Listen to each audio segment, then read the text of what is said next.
What's happening, SKILLSART family? It's your brother Blas here at the SKILLSART Trading Academy. And today, we're going to continue on with technical analysis, aka price action. Today, we're going to look over continuation patterns. So let's get in front of some charts so we can check out what that looks like. All right, so here we are at a trading station. We're going to go over some continuation patterns. So let's get on the charts and get started. All right, so we're going to start off with a rectangle, right? Again, the market can move either up or down, so you can get it in our buy or a sell, right? So right now we're going to look at bullish patterns. This here is a rising flag or rising rectangle, right? It looks like a flag. You can put the stake there, and it breaks out upward. Again, we confirmed this by using other technical analysis and price action strategies that we've taught you as candlesticks and indicators as we've taught before. Here we go.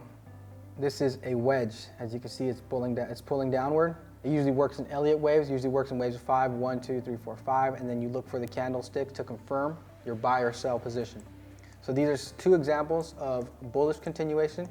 Here's a third one, another wedge. So we have a wedge, a pennant, and a rectangle right there. You can call them flags, or you can just call them what I just called them now. And now we're going to look for bullish patterns. Here it is. Tap 1, 2, 3, 4, 5. Doji, like we've taught before, you look for specific candles. There's the breakout. If you guys want to continue watching this video, subscribe to our website at skillsarts.com. We have more content and exclusive indicators that will help you succeed in the markets. Until next time.